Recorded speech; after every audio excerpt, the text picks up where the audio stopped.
So here we are thinking back about Streetworks. Oh yeah, Ken Narva, Richard Heapes, they really inspired us.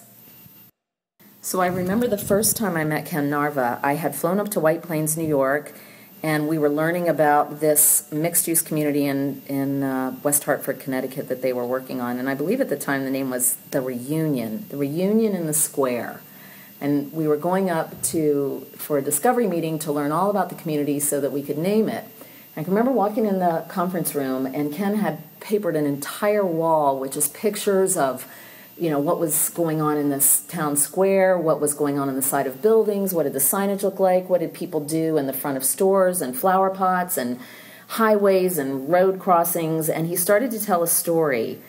And at the beginning, I thought, well, this is going to be interesting, and was just listening to him, and he completely sucked me in. He started talking about the history of the place and the complexity of the people and what was important to them, and part of the challenge of growth, and how could he take what was important and build upon it.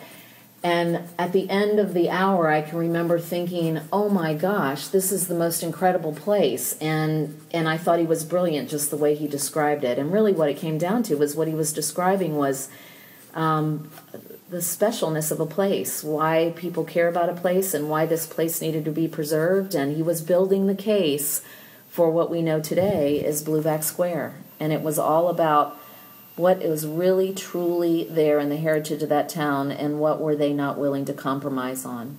And Richard Heapes, his partner, was able to take all of that specificity and story and heritage and to be able to use that to guide and inspire his design. And it was design of not just the architecture, but of the way people engaged in place and of where people come together, where they gather. It's all of the design of not only the buildings, but the public spaces, which is really where memories are created.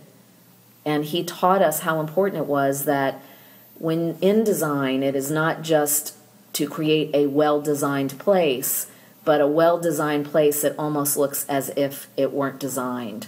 And that is really the magic of what Ken and Richard do. Tell me about the time you were walking down the sidewalk with Richard. What did he say? We had just finished a meeting, and we had left the conference room, and he said, well, come on a walk for me. I want to show you something. And we started walking down the street, and he said, Nancy, it is that which you do so well, which can also be your worst enemy. And I asked him, I said, well, what do you mean by that? I was really offended.